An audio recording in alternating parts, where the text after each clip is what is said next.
estamos começando mais um HSVcast, o nosso papo de saúde aqui do Hospital Santa Virgínia. E hoje o tema é muito bacana, um pouco diferente, mas muito bacana. Quando nós pensamos em saúde bucal, a gente já pensa nos dentes. Mas hoje vamos falar aqui da especialidade bucomaxilofacial, que também é muito importante para a nossa saúde e para a nossa qualidade de vida. E para esse bate-papo, eu estou aqui com o Dr. Nelson Corazza.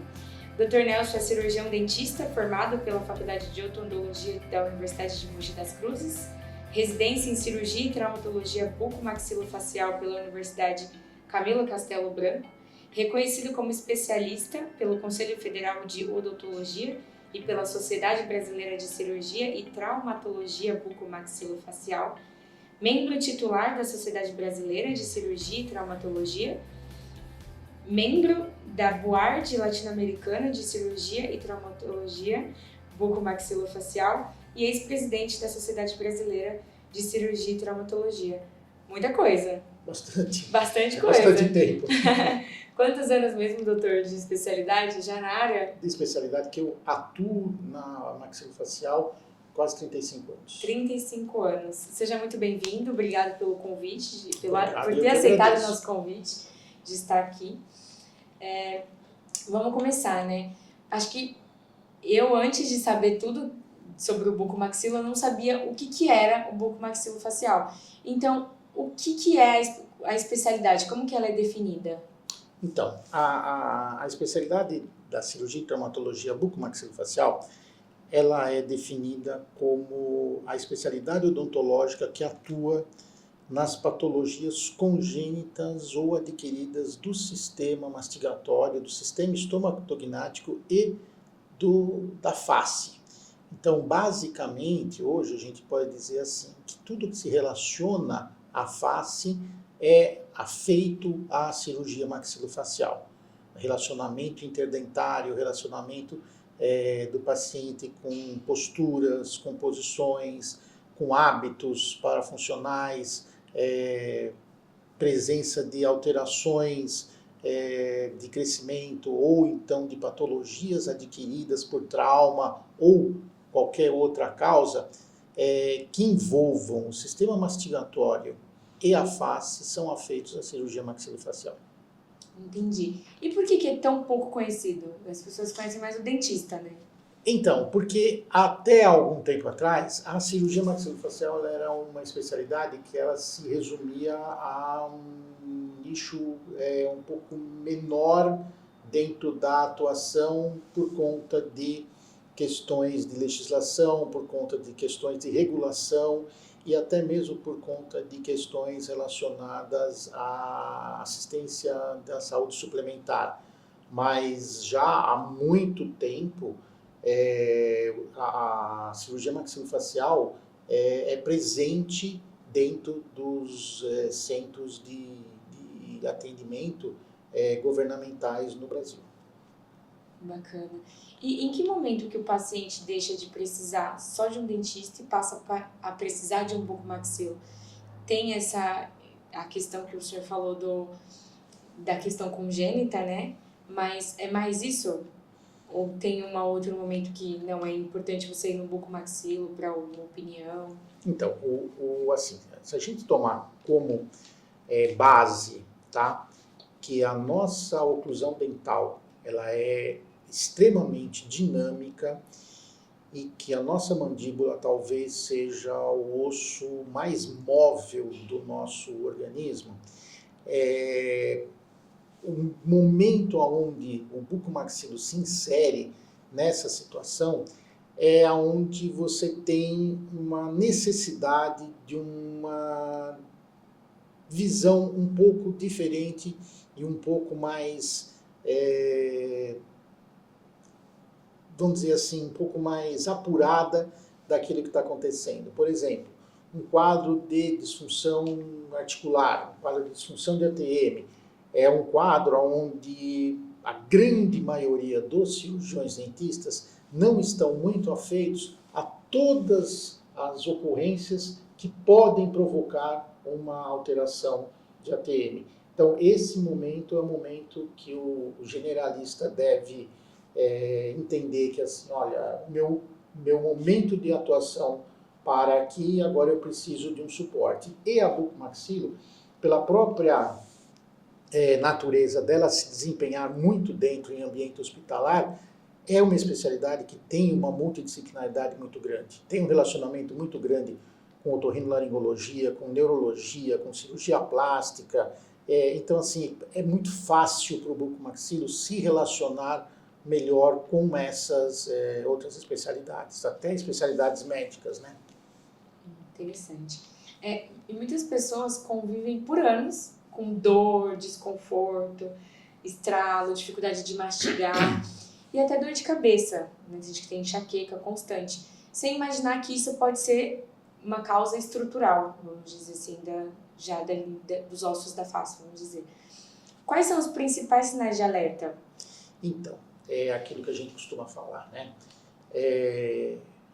O principal sinal de alerta que você tem, não só na área da maxilofacial, mas no geral, é o quê? É a dor e o desconforto. Dor e desconforto não é uma situação em que você possa ou deva se habituar. Ah, então tem uma dorzinha, mas tudo bem, depois vai passar. Isso não é uma situação que seja, vamos dizer, ao meu ver, ideal. Então, o melhor momento que você tem para entender que você precisa ir atrás de um suporte maior é quando você tem um desconforto e aquele desconforto começa a atrapalhar a sua qualidade de vida. Tá? Porque o fundamental para nós hoje é o quê? Nós podemos não ter uma saúde perfeita, mas não tendo uma saúde perfeita, a gente tem que buscar a melhor qualidade de vida dentro da nossa situação. Então, quando você começa a ter uma atuação que te limita na tua qualidade de vida, eu acho que esse é o momento que você tem que buscar. E assim, aquela sintomatologia que é recorrente, que você não consegue entender a causa, você não consegue trazer à tona uma situação que te provoque aquilo, isso tem que ser investigado sempre. Já até me respondeu de quando que deixa de ser normal. Na verdade, a dor nunca é normal, né? Não, a dor não é normal. A dor é um sinal do organismo de que alguma coisa não está certo. Boa. E hoje, qual que é o problema, assim, relacionado a isso que você mais recebe em consultório?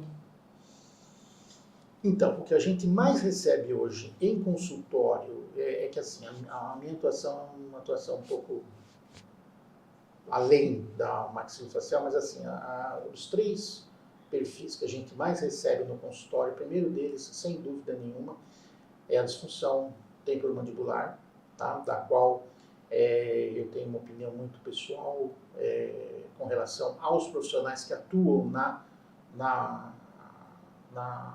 no problema da disfunção temporomandibular.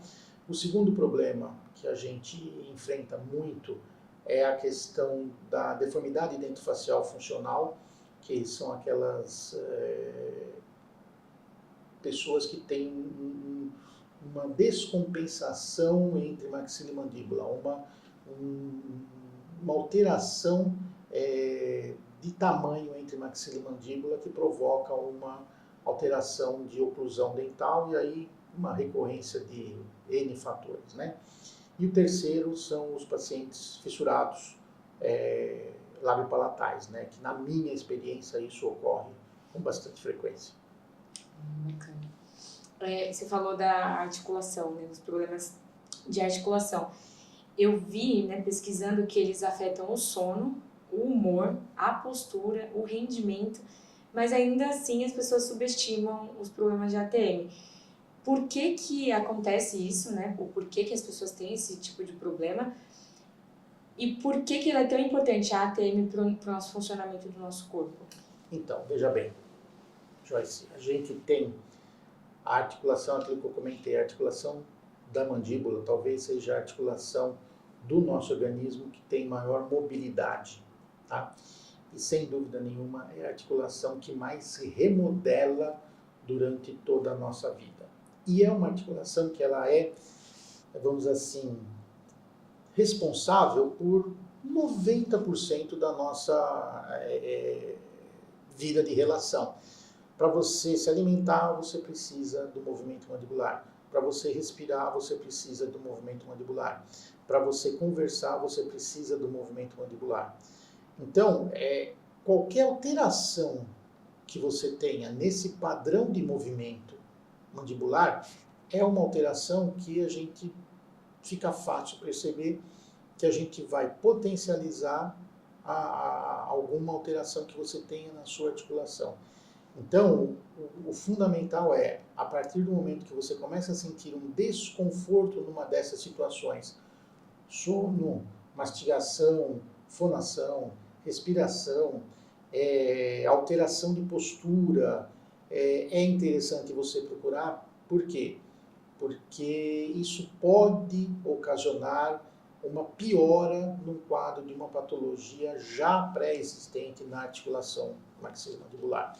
Eu costumo dizer assim, e tem muita gente que discute isso, mas na minha opinião, uma má oclusão por si só, ela não vai provocar uma alteração de temporomandibular, da articulação temporomandibular.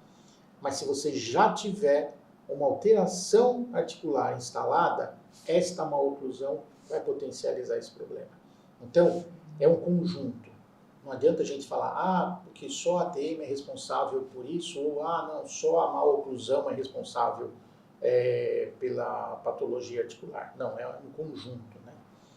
O bruxismo tem a ver com a ATM ou já é outra patologia? Não, o bruxismo é assim. O bruxismo é uma situação em que aí tem toda uma explicação neurológica do bruxismo que vai um pouco longe, né?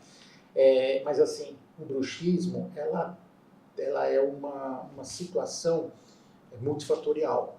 Você tem desde alterações de equilíbrio neuromuscular, da musculatura que se insere na mandíbula, até componentes emocionais que podem estar potencializando isso, que podem estar alterando isso. E aí é o que eu sempre falei, né? Eu tenho algumas opiniões que são assim um pouco firmes com relação a isso e as pessoas às vezes estranham. Mas é o seguinte, existem pessoas que relacionam o tratamento de bruxismo única e exclusivamente bruxismo é uma questão emocional. Não, não é. Como também, não, bruxismo é uma questão de suporte e ajuste oclusal. Não, também não é. O bruxismo é uma situação onde você tem que ter um olhar multifatorial para tudo que está acontecendo. Entendi. E ele tem tratamento? Tem alguma forma de controlar? Tem tratamento. Tem tratamento. E assim, se é que eu posso deixar uma mensagenzinha aqui, é assim, sempre pense 2 vezes quando alguém virar para você e falar assim, olha, você vai ter que usar uma placa de mordida para o resto da sua vida. Porque isso não é tratamento de bruxismo. Isso é uma muleta para uma situação que se desemboca no bruxismo. Agora a gente tem que voltar lá atrás e ver o que é que está levando a essa situação. Então aí é o tratamento. A placa não é o tratamento. A placa é um suporte até você resolver o problema. Entendi. Voltando um pouco para falar da ATM. A ATM também tem tratamento? É só cirurgia? Não, a ATM tem tratamento. A ATM tem tratamento e é aquilo que a gente fala, a ATM, ela tem N situações que podem provocar uma alteração articular, desde trauma até situações em que envolvam questões hormonais, questões fisiológicas, questões funcionais e assim. A disfunção de ATM, ela começa por um desequilíbrio da mecânica da articulação. E esse desequilíbrio pode vir por conta de uma alteração bioquímica dentro da articulação. Então, assim, a gente está vendo cada vez mais as pessoas chegarem mais precocemente para a nossa avaliação, quando vem pedir uma segunda opinião, Porque, doutor, eu gostaria de uma segunda opinião porque eu estou indicado para uma cirurgia de ATM. E às vezes esse paciente tem 15, 16, 19 anos, 13 anos, como aconteceu ontem. E assim, a primeira indicação para uma correção de um problema de ATM não é cirurgia, tá? A gente não vamos colocar assim, você tem uma escala de prioridades, não, porque a articulação temporomandibular tem uma classificação patológica já bem determinada, mas assim, dependendo do perfil do paciente, dependendo da idade do paciente, a cirurgia não pode ser a primeira escolha. Então a gente tem que avaliar muito bem qual é o quadro, qual é o motivo dele apresentar esse quadro e qual vai ser a consequência de uma cirurgia realizada em momento errado, como em tudo, né? Boa. Vamos falar de cirurgia ortognática, doutor? A cirurgia ortognática, acho que ela vai além de estética, porque ela vai com função, né, transformação de várias coisas. Mas ela é vista por muitas pessoas como estético, né? Quando na verdade ela está ligada à saúde mesmo, à qualidade de vida. Então eu queria que você explicasse o que é a cirurgia ortognática e quando que ela é indicada.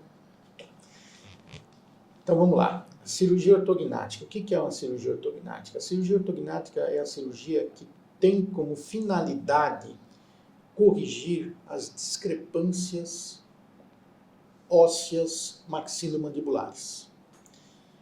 E aí eu gosto de frisar bem isso, por quê? Porque cirurgia ortognática, ela corrige discrepância de base óssea. Cirurgia ortognática não corrige alteração dental.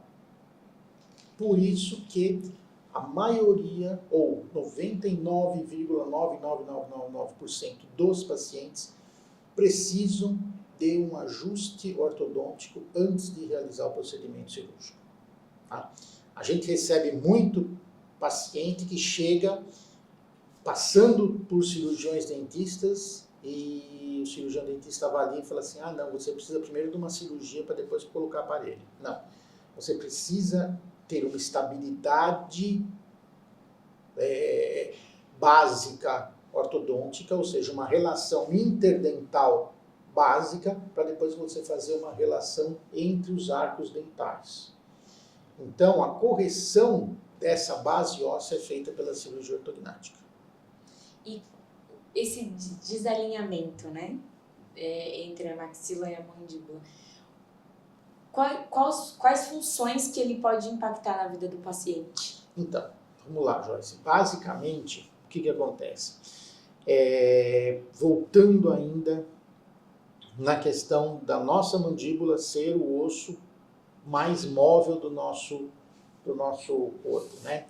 A gente tem algumas alterações que provocam, vamos dizer, o desalinhamento entre maxila e mandíbula, a descompensação de posicionamento entre maxila e mandíbula provoca o que a gente chama de desoclusão dental.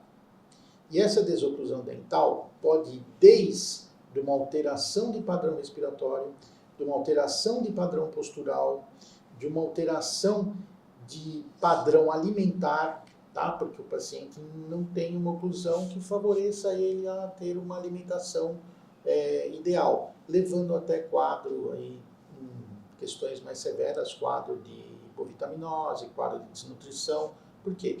Porque a oclusão dental, quando bem estabelecida, ela coloca os parâmetros do sistema mastigatório, do sistema estomatognático, dentro daquilo que a gente considera como ideal. Então você não vai ter alterações em questão de respiração, você não vai ter alterações em questão de fonação, você vai ter uma vida de relação melhor, uma vida postural melhor, porque assim, o paciente que tem uma mandíbula muito projetada, ele tem uma tendência a mascarar esta situação, então ele toma como normal uma posição de cabeça mais rebaixada, para quê? Para tentar esconder a mandíbula. Ao passo que aquele paciente que tem uma mandíbula muito pequenininha, ele tende a projetar o terço inferior para frente, e isso leva ao quê? Alteração cervical, alteração de postura de cintura escapular. Isso pode levar o paciente até a uma necessidade de uma fisioterapia, uma RPG antes do procedimento cirúrgico. Para quê? Para você determinar qual seria a real posição dessa mandíbula. Eu tenho um caso, já faz uns 10, 12 anos que nós operamos, ele era um funcionário de uma grande montadora e nós fizemos a cirurgia e 2, 3 meses depois ele voltou ao consultório e falou: doutor, ele tinha uma alteração lateral da mandíbula, né? Ele voltou ao consultório e falou: doutor, eu estou tendo, a minha mandíbula está voltando para a posição original. Como assim? Então, eu estou de novo do jeito que eu era. A gente foi avaliar ele e tudo, e a gente tinha um gráfico na parede que era um gráfico de posturas, né? A gente coloca o paciente e a gente consegue avaliar as posturas dele, né?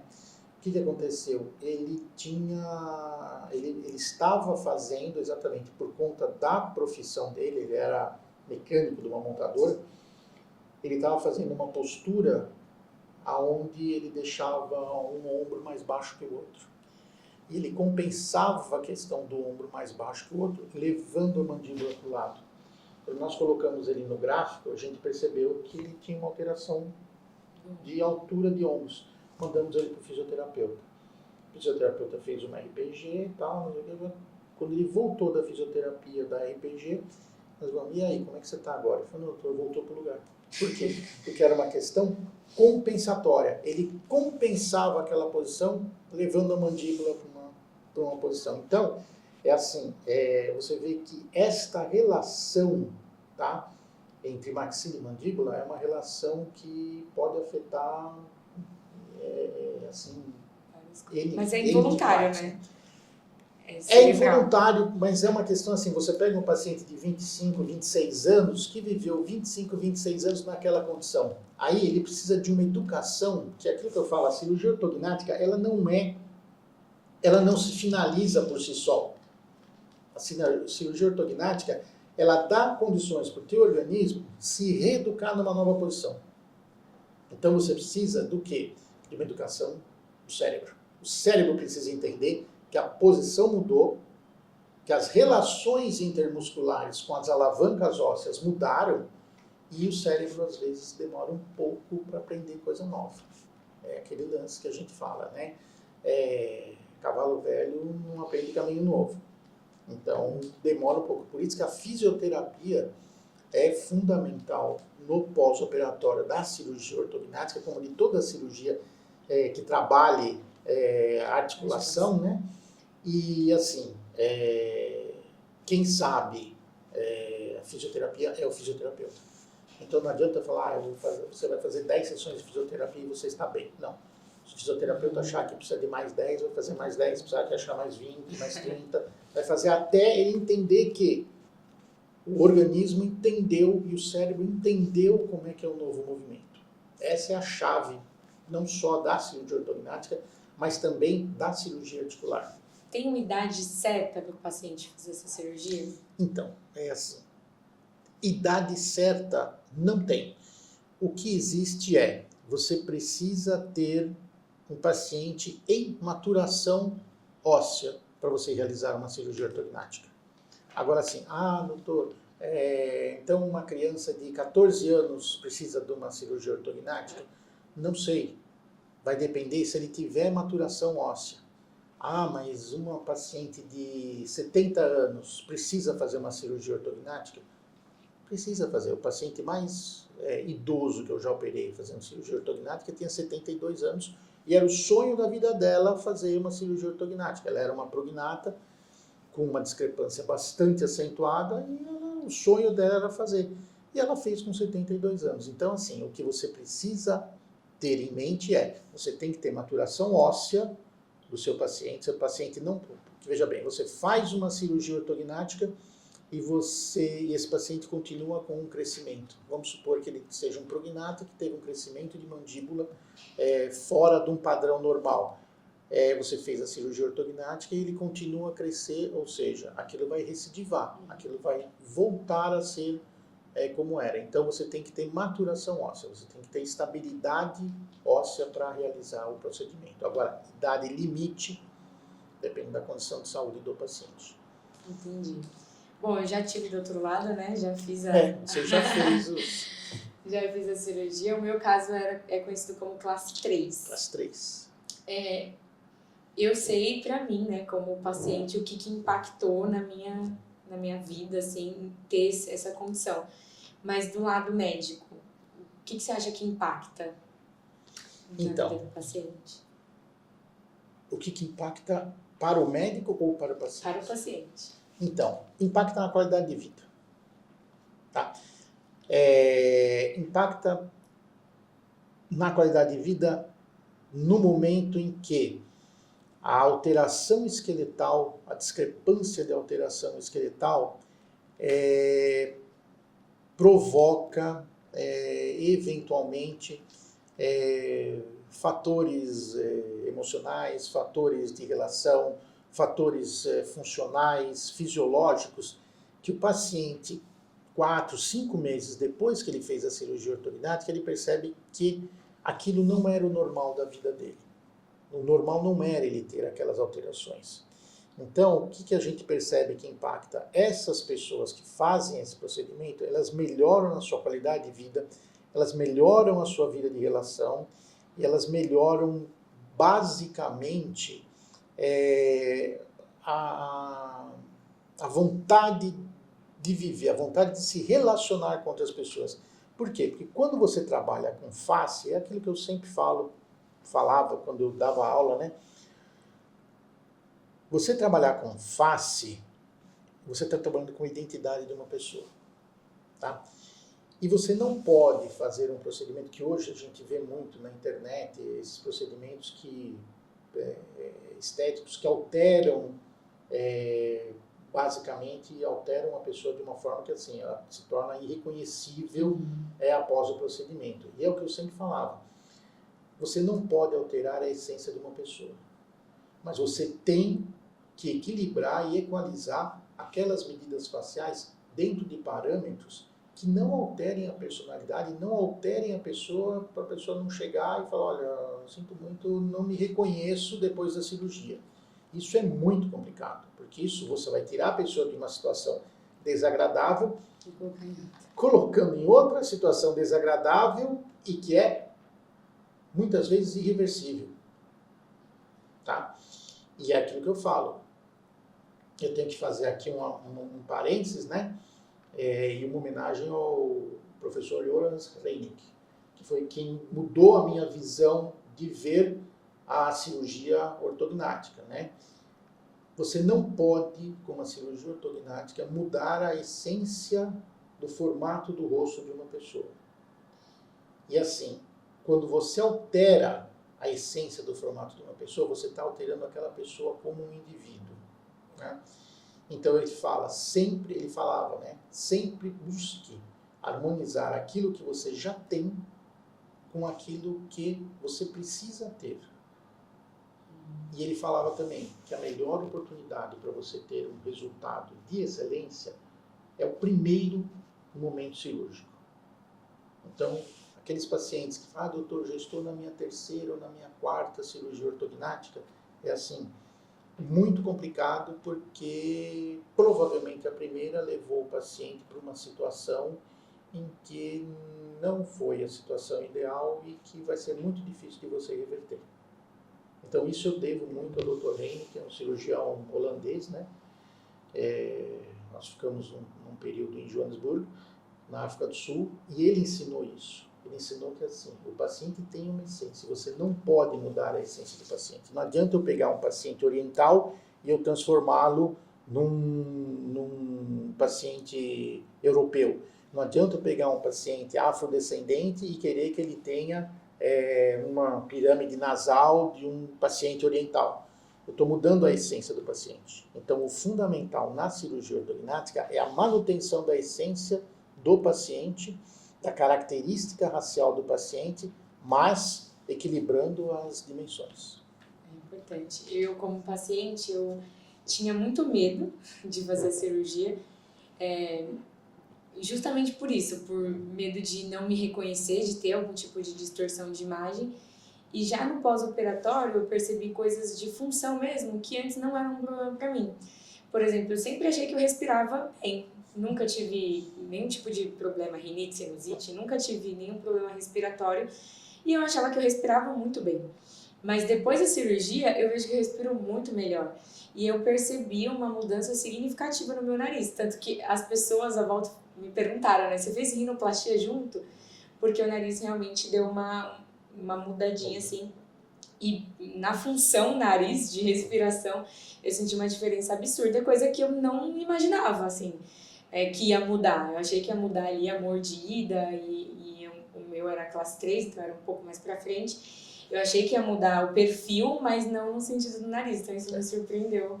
Não, isso bastante. muda. Eu tenho um paciente que é meu amigo até hoje, e ele no segundo, terceiro dia de pós-operatório, ele virou para mim e falou: nossa, Nelson, eu nunca imaginei que tivesse tanto ar para respirar, cara. Por quê? Porque realmente a cirurgia ortognática, quando você tem uma maxila muito posteriorizada, quando você tem uma mandíbula muito posteriorizada, esta posição de retroposição de maxila e de mandíbula provoca uma compressão da via aérea posterior. E essa compressão da via aérea posterior com a cirurgia, ela fica bastante alargada. Então, realmente, o paciente sente uma diferença, assim, praticamente imediata. Né? Pra mim é absurdo. Eu vejo minhas fotos antigas de perfil e isso era uma insegurança. Eu tinha muita insegurança de tirar foto de perfil e hoje eu acho o máximo. Quando eu tiro, fica bem organizadinho, assim. Então, eu acho que é isso, né? Que muita gente fala da cirurgia ortognática como estética, mas ela vai muito além. Não, a cirurgia ortognática, ela é um procedimento 100% funcional. Ela pode te dar um ganho estético na medida em que você tinha uma alteração esqueletal que não tinha uma compatibilidade, não tinha uma simetria entre as estruturas. Mas a simetria entre as estruturas é um ganho secundário da cirurgia ortognática. Uma coisa que você comentou que eu acho muito legal de falar, até para o paciente que vai fazer a cirurgia ortognática, que está assistindo esse vídeo, é que a cirurgia ortognática ela é a longo prazo, né? Exatamente. E hoje em dia os procedimentos que fazem no rosto, eles têm resultado muito imediatista.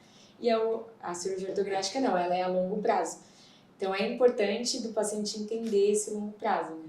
Então, é aquele lance, você tem toda uma preparação, você chega no momento cirúrgico, você faz o seu procedimento cirúrgico e você tem toda uma finalização. E aí é o que eu falo, que a relação entre a equipe cirúrgica e a equipe que fez a ortodontia e quem vai finalizar o procedimento tem que ser muito ligado. Você pode até depois utilizar alguns procedimentos de harmonização facial para complementar a cirurgia. Mas o grande problema é quando você usa um procedimento de harmonização facial tentando não levar o paciente para uma cirurgia. Por quê? Porque você pode até conseguir uma compensação estética que satisfaça o paciente. Mas assim, essa compensação estética vem junto com uma compensação funcional? Não vem. Então, é o que eu falo. Tudo tem o seu tempo. Não adianta a gente falar, tá bom, eu vou fazer a sua cirurgia, vou tirar o seu aparelho em 2, 3 meses. Existe um padrão? Existe um padrão. Mas a gente, quando trabalha com saúde, tem que entender que existe uma expressãozinha que que assim, se metade de quem trabalha com saúde entendesse o valor dessa expressãozinha, metade dos problemas que a gente tem na saúde a gente não teria. A gente tem um negócio chamado resposta biológica individual. Então a Joyce não vai responder igual a Mariazinha, que não vai responder igual a Cláudia, que não vai responder igual a Fernanda. Então, cada um tem o seu momento. E a avaliação do momento de cada um é aquilo que diferencia um profissional do outro. Com certeza. Porque você precisa entender qual é o momento em que o paciente está. Você entendendo o momento em que o paciente está, você consegue tranquilizar o paciente. Então você vai demorar um pouquinho para tirar a sua parede. Não é tão rápido assim, vai levar, tem algumas coisinhas para fazer. Eu acho que o que eu mais aprendi nesse pós-operatório foi isso, que existe um tempo para cada coisa, as coisas vão devagar, e principalmente que o tempo passa, porque... Então, mas veja assim, é aquilo que eu sempre falo, né? Você passa, normalmente a nossa faixa etária básica de cirurgia ortognática é 25, 30 anos. Você passa 25, 30 anos com sua musculatura, sabendo que ela tem que distender tanto, que ela tem que contrair tanto, a sua posição óssea, sabendo que o braço de alavanca carrega X newtons de pressão, e no momento que você faz o seu procedimento, você corrompe e altera tudo isso e dá uma nova realidade. Reaprender essa nova realidade é o grande segredo. O pós-operatório é o grande segredo da cirurgia ortognática. A cirurgia ortognática é um procedimento de altíssima complexidade e de um planejamento extremamente preciso. Mas a execução, pelo menos ao meu ver, a execução de uma cirurgia ortognática, quando você é um profissional bem treinado, é uma execução relativamente tranquila, porque você sabe exatamente quais são os passos e o que você tem que fazer. O pós, aonde é que o paciente vai começar na fisioterapia, vai começar no reequilíbrio, vai voltar a trabalhar a musculatura dele de uma forma diferente do que ele tinha antes, esse é o grande segredo. Você fazer a cirurgia em si é uma questão de habilidade manual. Você entender o momento em que o paciente está é uma questão de capacidade de avaliação. Importante. Bom, acho que falamos bastante coisa, né? Quero agradecer por ter aceitado o convite de estar aqui. Tem alguma outra mensagem que você gostaria de deixar para o paciente? Olha, basicamente é assim, né? Eu gostaria de dizer o seguinte, que quando você não estiver, isso não só na minha prática, mas principalmente no que está acontecendo hoje dentro da odontologia em geral, né? Você tem que ser movido para um tratamento porque você está percebendo que aquilo não está sendo ideal para você. Você está com desconforto, você está com uma qualidade de vida rebaixada, você está com uma alteração que não é satisfatória, e aquilo que eu falo, o melhor paciente que a gente tem é o paciente que tem uma motivação interna para realizar um procedimento. Então eu deixo para os pacientes o seguinte, se você tem uma motivação interna, tá? Busque auxílio. Se você tem um desconforto, busque auxílio. Se alguém chegar e falar para você, mas eu acho que isso não fica legal, avalie muito bem. Porque tem muita gente hoje fazendo procedimentos, tá? Baseado em questões do que outras pessoas falaram para elas e que procuram a gente para corrigir o procedimento porque não ficou satisfeito. Então, é assim, busque sempre uma motivação interna. Não vai pela opinião dos outros. Se eu fosse pela opinião dos outros, hoje eu tinha cabelo pelos ombros. Então, mas eu agradeço, Joyce, agradeço a oportunidade e eu coloco à disposição, né, sempre que for preciso alguma coisa pontual. A gente está aqui, nosso ambulatório funciona praticamente a semana inteira e só procurar. Muito importante. É importante também a gente falar isso, né, de procurar o lugar correto para fazer esse tipo de procedimento. Isso eu não vou nem entrar muito no mérito, porque a gente sabe que tem algumas situações aí que são realmente muito complicados. É legal procurar um lugar seguro, né? O senhor, pelo menos, já tem 35 anos de experiência, é bom procurar um bom profissional. E para isso estamos aqui, né? Nosso ambulatório está aí para ajudar. E é isso, chegamos ao fim. Muito obrigada novamente, Eu que agradeço. doutor. Agradeço a disponibilidade. E o doutor já falou, né? Precisando, estamos aqui. Então, aquilo que a gente puder ajudar, a gente ajuda. Obrigada, gente. Até o próximo HSVcast. Continue acompanhando a gente nas redes sociais para saber dos próximos programas.